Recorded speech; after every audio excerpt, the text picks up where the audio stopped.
If you're transferring money internationally or even domestically, take a look at your platform to see if that is being monitored by the government.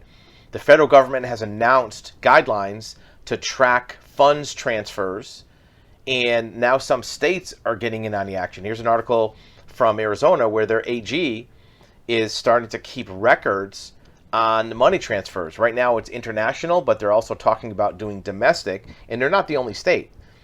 Many states have a function to monitor and record funds transfers. So even if you did a transfer 1 or 2 or 3 or 4 years ago, they may have that information on file.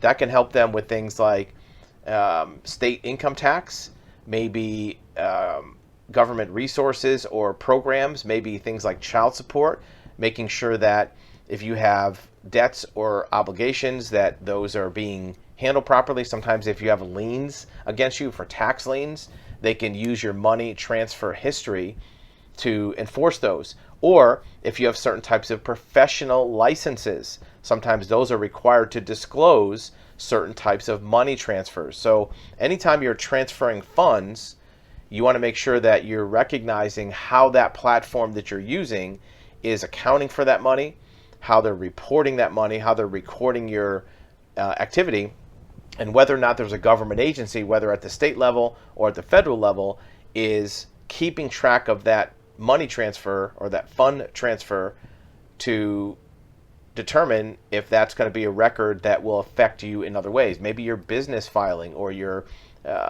franchise tax might be affected by the records for funds transfers.